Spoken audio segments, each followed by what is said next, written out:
It's time to eat. What are you hungry for? Sit down and get ready to consume an abundance of fantasy football knowledge from Ross Tucker and Joe Dolan. Feed me now. I'm starving. On the Fantasy Feast Eatin' Podcast. Yeah, let's eat, baby. It is the Fantasy Feast Eatin' Podcast, and it is presented by DraftKings. I'm Ross Tucker, former NFL offensive lineman, 5 teams, 7 years.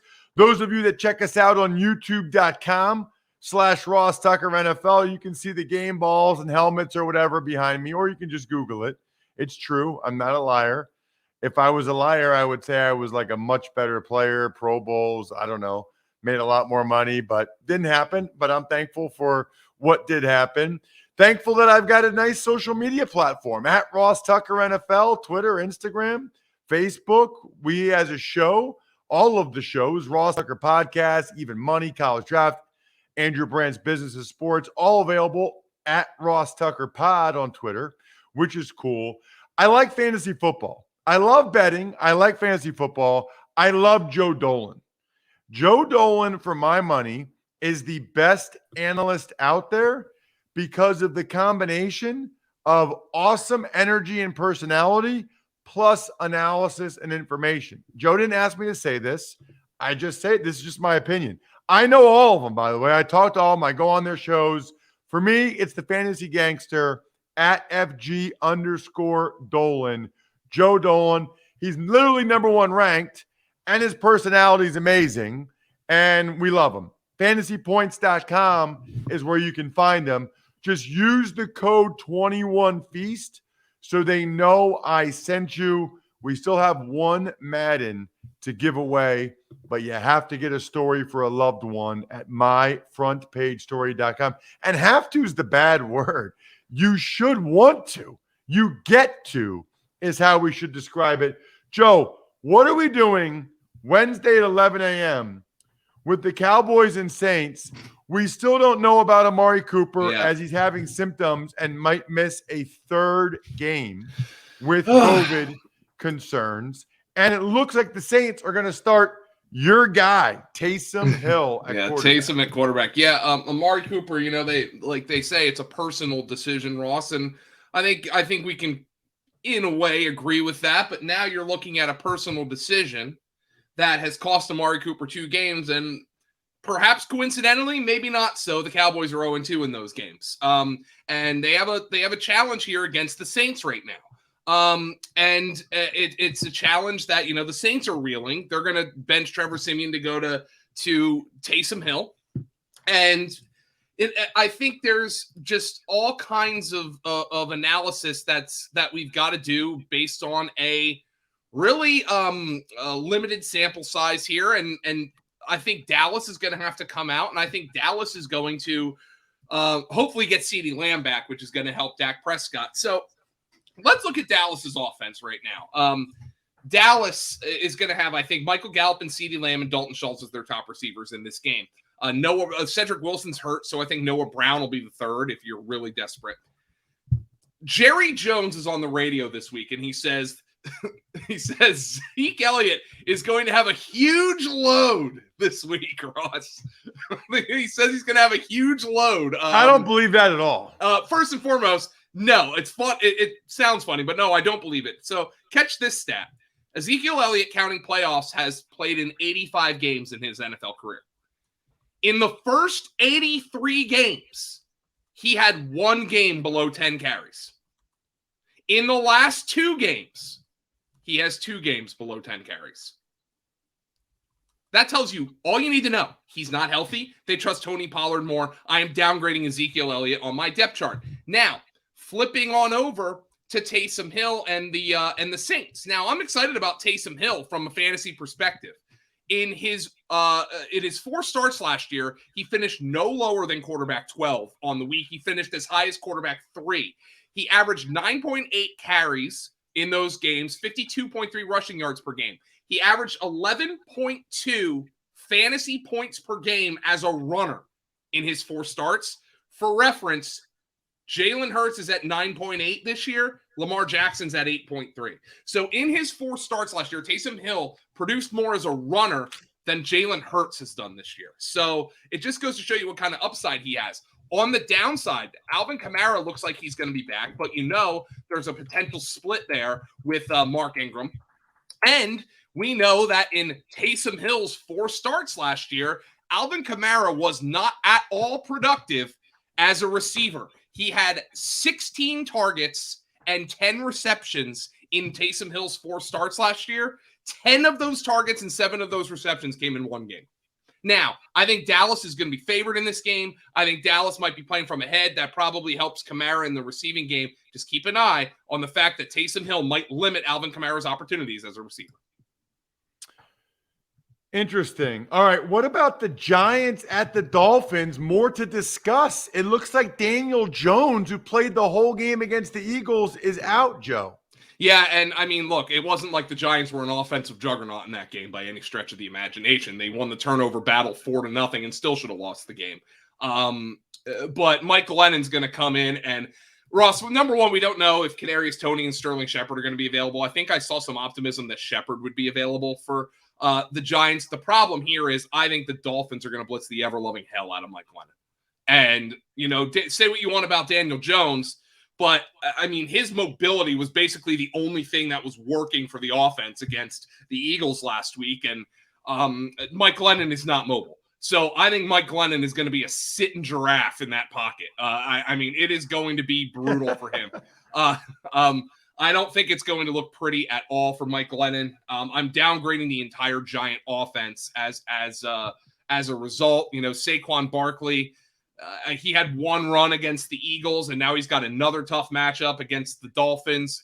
Football Outsiders, the Giants have the 3rd worst run blocking line in the NFL. They're not much better against the pass. I mean, this is a really, really rough offense to watch right now. If you're looking for positives, Saquon Barkley did play on 87% of the snaps against the Eagles, but I'm downgrading the entire Giant offense against this defense with Mike Glennon at quarterback. Yeah, I think you have to. What about for the Dolphins? Don't look now, Joe, but Tua is solid. Yeah, he's looking pretty good, and I think this is a solid matchup. Last week, Jalen Hurts couldn't hit the broadside of a barn, and I don't think you could give the Giants credit. I mean, look, they won the turnover battle 4-0. You can't do that if you don't play well defensively. But I think Tua's been playing much better. I think this is a solid matchup for Tua. Jalen Waddle has seen 8 or more targets in 6 of his last 7 games, and he's the wide receiver 7 over that span. So Jalen Waddle's in your lineup. One thing that you need to watch right now is Myles Gaskin's getting carries, but, man, he's not going anywhere. He, over his last 105 carries, that's since week 6, he's averaging exactly 3 yards a carry. I mean, but he's falling headfirst into the end zone, which might help for fantasy. Phillip Lindsay did get 12 carries in his Dolphins debut last week. 10 of them came, I think, in the 4th quarter, so just keep an eye on that. But Tua's in the streaming conversation. Mike Gesicki is super frustrating right now. He got out-targeted by Durham Smythe. Yeah, what is going on there? I don't know, man. He used to be Tua's guy. Durham Smythe, the butler, is out targeting him. I still think Gesicki's probably a tight end 1. I mentioned that multiple times on the show, where you've just got a guy, you just can't afford to bench at the tight end position because he's got a higher ceiling. And we're going to talk about a few of those guys on this podcast who really did not have a good go of it last week. But certainly Mike Gesicki is somebody you probably still have to start. But Jalen Waddle right now is putting up massive numbers. Speaking of massive, it is a massive pain in the you-know-what when there's any issues with your car driving at night, especially bad weather. I don't know if this means I'm old, Joe, but I don't like driving at night as much. And I really don't like driving at night when there's weather. I have to make sure my windshields are good to go. My lights are good to go. AutoZone is the place to do that. You can't do anything about getting older, but you can make sure your car is ready to go. If you've got dull headlights, AutoZone's got the replacement lights. If you've got squeaking or streaking, we're going streaking. Wipers, AutoZone has replacement wipers. It's always a good time to upgrade anything visibility related. But now is maybe the best time with rougher winter weather and longer nights ahead. Ready to see more and drive safer? Visit your nearest AutoZone or head to AutoZone.com to start your job today. Get in the zone, AutoZone. By the way, I don't have to do it that way. They don't make me. I just do that because that's how much I love the jingle. That's how much of a team player I am. All right, Joe, Colts at the Texans. Colts actually, Wentz did a lot of good things, but Jonathan Taylor got stymied a little bit. Yeah, and I think that was to be expected. Frank Reich came out, and oh my Lord, were the analytics bros getting their rocks off over Frank Reich coming out and saying, I would have thrown it earlier. And look, Jonathan Taylor is in the contention for offensive player of the year. Oh, for the love of God, don't let anybody hear that I say he might be in contention for MVP. I'll get canceled from football Twitter.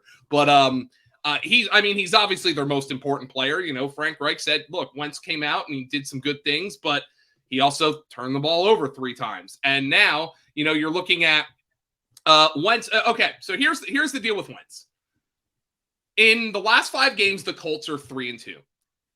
In the Colts' 2 losses over that span, Wentz has 95 pass attempts in those 2 games, and he has turned the ball over 5 times. In their 3 wins over that span, he has 84 pass attempts and no turnovers. So, look, you throw more passes, you've got more opportunities to turn the ball over. That's just simple math. But he's been turning the ball over when the Colts have been in a position where they have to keep up with their opponent or have to score in order to stay in the game. This is not one of those games. Now, they blew out the Texans last time. Jonathan Taylor went ham in that game. He went for basically 143 rushing yards and 2 touchdowns.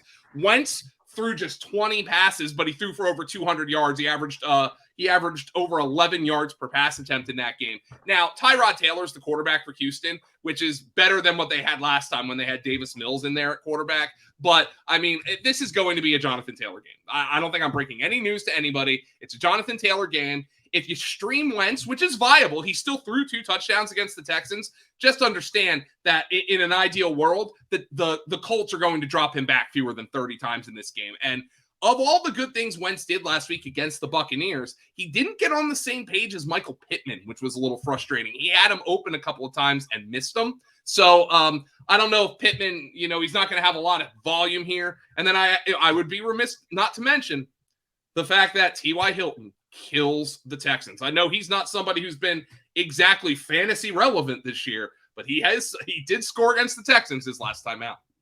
Yeah, the only thing I would say, Joe, is Wentz threw a 50-50 ball to Pittman, and Pittman let Antoine Winfield Jr. go up and get it over him, which never should happen for an interception. I thought that was bad. For the Texans, I'm assuming nobody really in a season long, unless you have to play Brandon Cooks. Is there anybody that's like a contrarian DFS play? Maybe Tyrod runs a little bit? Because this team lost by 4 touchdowns last time out. Tyrod for sure. This is a comment that David Culley made, the head coach. Somebody asked him, they just picked up Royce Freeman. They let Philip Lindsay go and he picked up Royce Freeman. They asked David Culley, hey, why didn't Royce Freeman get work? And he's like, well, we really liked what Rex Burkhead and David Johnson were doing, and they had 66 rushing yards on 22 attempts. That's from Aaron Reeves, who covers the Texans. Those are the guys getting the carries. Nico Collins, the rookie wide receiver, is somebody who's been making a play here and there. And for deep dynasty formats, Brevin Jordan, the rookie tight end, scored a touchdown. But again, you're in week 13, Ross. From a season-long perspective, not many of these Texans are helping you get into your playoffs. Yeah, I think that's correct. The Vikings are at the Lions. We've got Dalvin Cook injury information. Yeah, Dalvin Cook's got a shoulder injury that's going to keep him out for at least 2 weeks, maybe 3. It's potential he could go on IR. And Russ, it's simple. Alexander Mattison averages basically over 20 fantasy points per game when Dalvin Cook doesn't play. There you go. This is a great matchup against the Lions. Plug in Alexander Mattison. He's going to be extremely popular for DFS. He's an RB1 for fantasy this week. Just plug him in, plug it, and go. Obviously, all Adam Thielen does is score touchdowns. Justin Jefferson's a stud. Kirk Cousins is playing good football overall. But this just goes to show you, this stat's amazing, but knowing the Vikings, Ross, I don't think it's going to surprise you. The Minnesota Vikings are 5-6 this year. They are the only team in the NFL who has led by at least 7 points in every single game. You know why I'm smiling? Why is that? Steve Fezzik said that stat on yesterday's Are you serious? podcast. And he loved it. He loved it. Everybody loves that stat. I did not hear Steve, but the only reason I know that is because I actually saw it flashed on the broadcast when I was watching that game this weekend. And I said it to my co-host Paul Kelly on Sirius XM, and Paul's like, number one, that's amazing. Number two, that makes perfect sense. Like when you know the Vikings, just like they can beat anybody, they can lose to anybody. Hell, they should have lost to the Lions last time out. I mean, it's just an amazing kind of thing with the Vikings. But you know what to do with the Vikings. It's just that Alexander Mattison obviously is going to be a huge fantasy option, and frankly, a potential league winner. We're sitting here in week 13. Dalvin Cook has recurrent shoulder issues. There's no guarantee Dalvin Cook's back this season. Alexander Mattison is a potential league winner based on the way we know the Vikings use him when Dalvin Cook doesn't play. All right, so what's the deal, Joe, with the Lions? It doesn't look like DeAndre Swift's going to play. Yeah, so DeAndre Swift probably isn't going to play. And the way you look into that is you listen to what Dan Campbell said, and normally coaches, like, if a guy's questionable, they're going to be like, we'll see how it goes. He's feeling pretty good. And Dan Campbell early this week was like, he's in some pain, man. It really doesn't look like DeAndre Swift's going to go. Here was the snap counts after DeAndre Swift went down on Thanksgiving. Jamal Williams, 23, Jamar Jefferson, 5, Godwin Ikwe-Bike, 4. Jamal Williams was the bell cow. Jamal Williams is going to be an RB2 this week. The only thing that you worry about is the fact that this offense just might absolutely suck, and it probably will. But Jamal Williams should get enough work to pay off as an RB2 this week. Jared Goff has found a new receiver he likes. They picked Josh Reynolds up off the waiver wire from Tennessee, and he's essentially become their number one. If you are dying for a wide receiver, Josh Reynolds might be somebody you can plug in. And TJ Hawkinson, it's been a disappointment, just like a lot of those early to mid-round tight ends like Waller and Kyle Pitts, who we'll get to on this podcast. But I mean, he's just probably somebody, if you don't have a better option, you got to play at this point. The Eagles are at the Jets. I guess there's some uncertainty about Jalen Hurts' situation, but I did see him make like a charity appearance at a high school, Newman Goretti, who, by the way, plays my high school, Wyoming, missing Friday night in the state semifinals. I don't know why Jalen Hurts is picking the wrong team or helping them out, but at any rate, that leads me to believe that he's going to play. I wouldn't think he'd be doing that if he wasn't going to play. Yeah, I think Jalen Hurts. Let's work under the assumption Jalen Hurts does play. Look, I mean, he just played a bad game. I mean, it was an awful game. He couldn't hit a broadside of a barn. But Ross, I mean, a broadside of a barn is a lot harder to hit. Jalen Reagor is apparently a lot harder to hit than a broadside of a barn. I mean, Ross, how do the Eagles go from a wide receiver who is so notorious for dropping passes in Nelson Aguilar that a man becomes a meme about it to somebody who's worse at it? I mean, for the love of God, I mean, it's unbelievable. I don't know that Jalen Reagor, people thought he had drop issues. I don't know. There were other issues about route running and stuff. Well, at any rate, he's not in your lineup. No, I mean, he shouldn't be in the Eagles lineup right now. I mean, say what you want about Jalen Hurts, and he was awful in that game. Ross, he put those 2 balls where they needed to go. I mean, yep. And then you're talking, all right, well, it was a crappy game, but he pulled out the win. No, I mean, it's awful. Like, I think the squeaky wheel narrative has treated us well on the Fantasy Feast podcast this year. We saw earlier in the year with Robert Woods. We saw earlier in the year with Justin Jefferson. They come out and say, we need to get him more targets. I just kind of have a weird feeling that this is going to be a Devontae Smith squeaky wheel game. Like Jalen Reagor, every time you're looking up at the live stat tracker on NFL.com, pass incomplete, deep right to Jay Reagor. Pass incomplete, short middle to Jay Reagor. Pass, and it's just like, are they copy? Is this glitching? It was an unbelievably awful performance by Reagor, and I just feel like personally, Devontae Smith had a little bit. I don't want to call it a tantrum, but he was very clearly frustrated at the end of that game. I feel like they're going to try to get Devontae Smith the ball early and often in this game, but let's not color what the Eagles do any differently. They still ran for over 200 yards against the Giants in that game. Their ground game is dominant, and they did it with Miles Sanders getting dinged up. Boston Scott comes in, and of course he loses a bad fumble, but he puts up numbers. Kenny Gainwell's out there putting up numbers. I don't know if Jordan Howard's going to play this week. So you have to keep an eye on the status of this backfield. But very clearly, Ross, they're going to run the football against the New York Jets. It's a bad run defense. Barring they don't lose the turnover battle 4-0 again, the Eagles, I think, are going to romp in this game. It was just an awful, awful game from all angles against the Giants. What about the Jets? Is there anybody, Elijah Moore?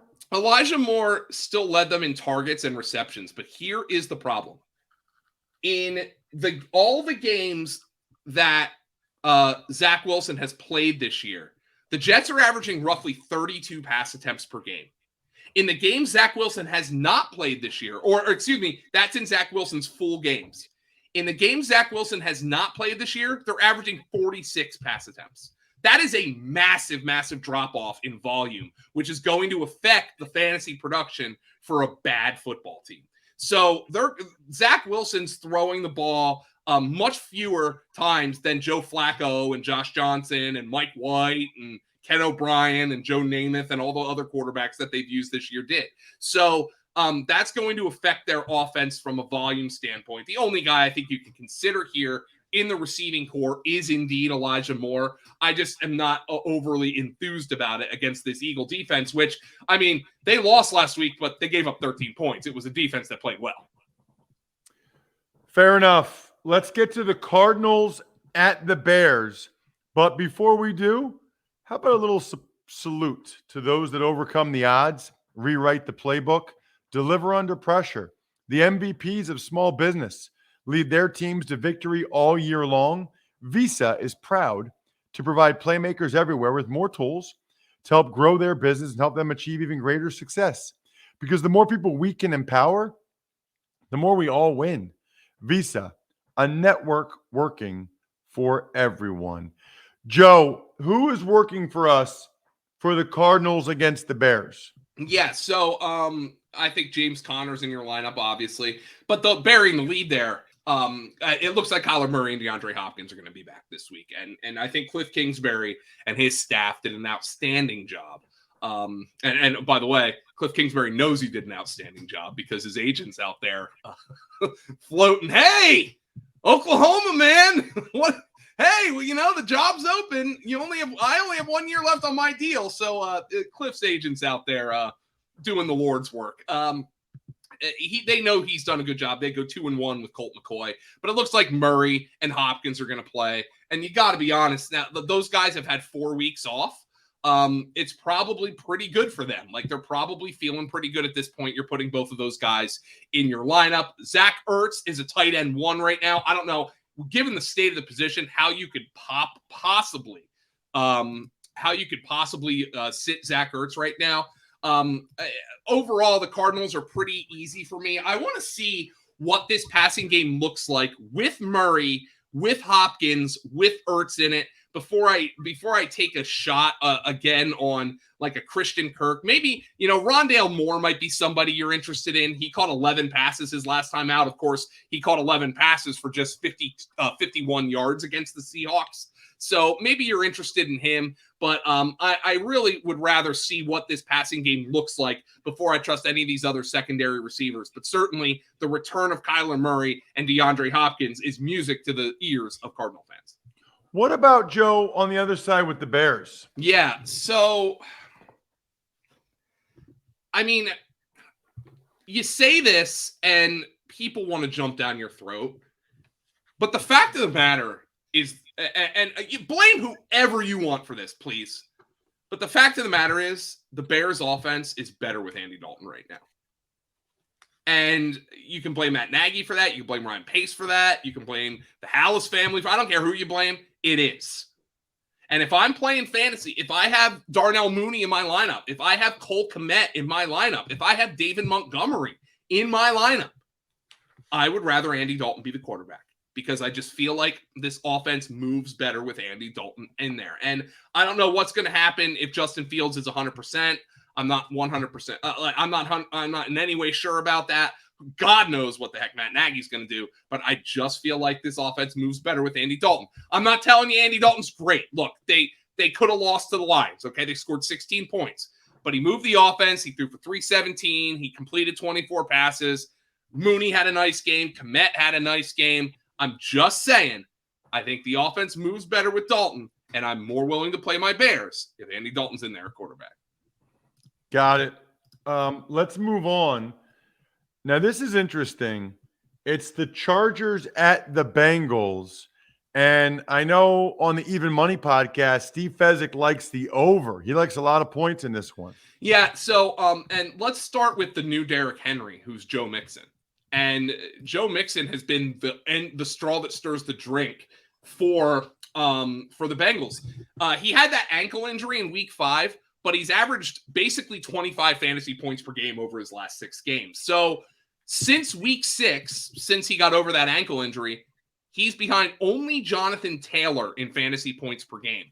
So Joe Mixon's schedule, by the way, we know the Chargers' run defense has been problematic.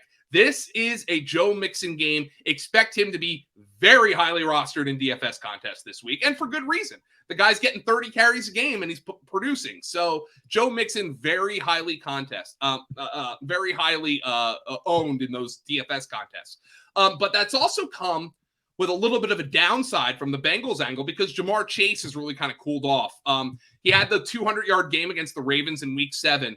He has 31 targets over the last 4 weeks, but it's still a 24% target share. And that's the interesting thing. As my guy Graham Barfield pointed out this week, Jamar Chase's 24% target share over his last 4 games is the same exact percentage over his weeks 1 through 7. The production just isn't there. He's going to be fine. Jamar Chase is going to be fine. And look what's happened. Joe Mixon's been dominant on the ground. Joe Burrow's thrown the ball 53 times over the past 2 games. That's all. That's why Jamar Chase isn't producing.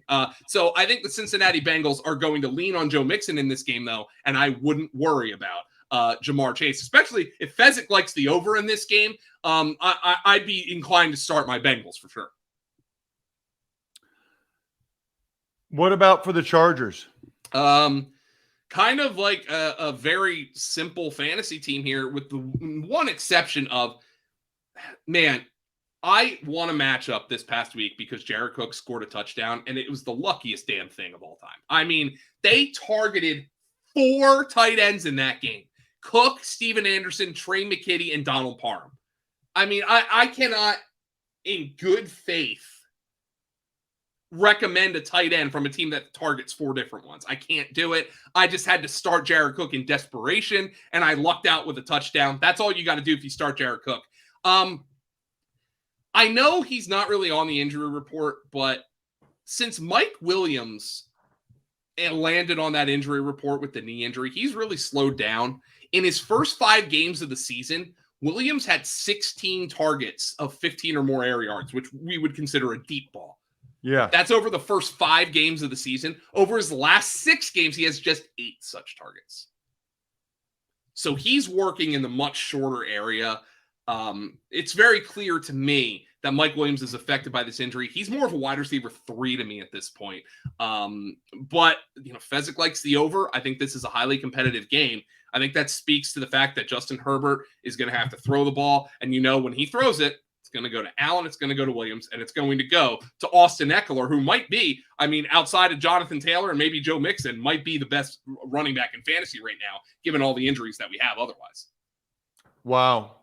All right, let's get to the Bucs and the Falcons. And The Bucs are interesting, obviously, because where did Leonard Fournette's Bacardi spiced rum performance of the week come from last week against the Colts? They needed all of it, Joe. It was 17 carries, 100 yards, 3 touchdowns on the ground, 7 receptions on 8 targets, 31 yards, another touchdown. He was $6,800 on DraftKings.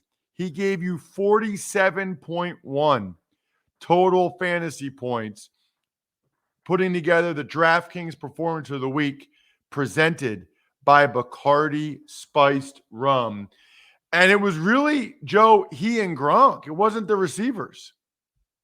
Yeah, so Tom Brady has been gravitating towards Gronk. How about this stat, by the way, on Rob Gronkowski? I think everybody who listens to this pod and follows fantasy football knows that Leonard Fournette is a bell cow right now, like a